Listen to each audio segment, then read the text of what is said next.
This is Francis Tapon. I'm here actually in Tallinn, which is the capital of Estonia.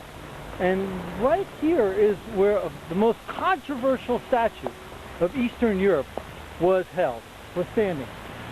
It was the bronze soldier. It was standing right here. In fact, we can just walk right over here. And it was right here where there was a center of revolution, because the Russians felt it was a symbol of how the Russians helped liberate Estonia from the Nazis. But for the Estonians, they felt it was a symbol of their domination over, that is, the Russian domination over the Estonians. So there was protests about whether that statue should stay or whether it should go. And in the end, as you can see, it's gone. Well, from the center of Tallinn, we are now going to kind of not the outskirts of Tallinn, but certainly, as you can see, there's not a whole lot of activity out here. It's through these gates that we will find where the bronze soldier is and where they've moved him far away from the center, far away from all the riots. This is the main road where you kind of go into the cemetery, and you can see it kind of as a dead end, and it's very quiet. You got to give those Estonians a little bit of credit. This is the main entrance right here to the military cemetery, and you can see straight ahead is the bronze soldier, that controversial statue that elicited such incredible protests just in 2007.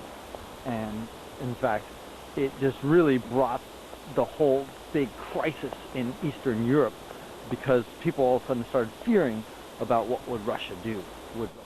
Well, finally here we are, right in front of the bronze soldier. It took us a little bit of time, probably about half an hour or so on the buses to get to this military cemetery. But there you are, right in front of the famous, or infamous in some cases, bronze soldier. That's what all the fuss is about.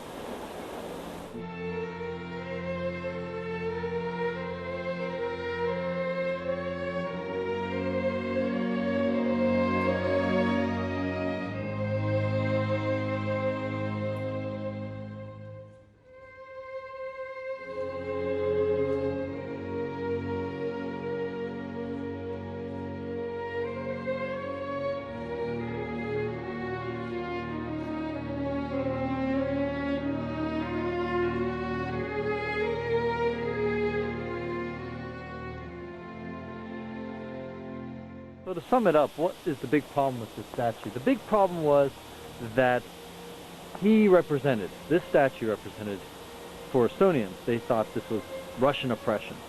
And as long as it stood in the center of Tallinn, it was kind of the Russians in your face, we own you. So they wanted to move it away, they wanted to take it away. The Russians, on the other hand, were pissed because they felt this was a symbol of a common soldier who fought off the Nazis and helped Estonia get liberated from the Nazis. Who's right?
See, compared to the center of Tallinn, there's just nobody here. I mean, I'm by myself.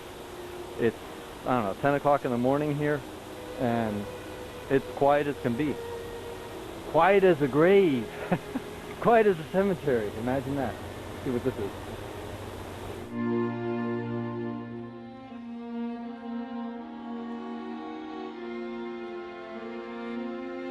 There's the bronze soldier, and there's a little bit of poetic justice, if you will, that right with the bronze soldier in sight, we have the hammer and sickle of the Soviet Union.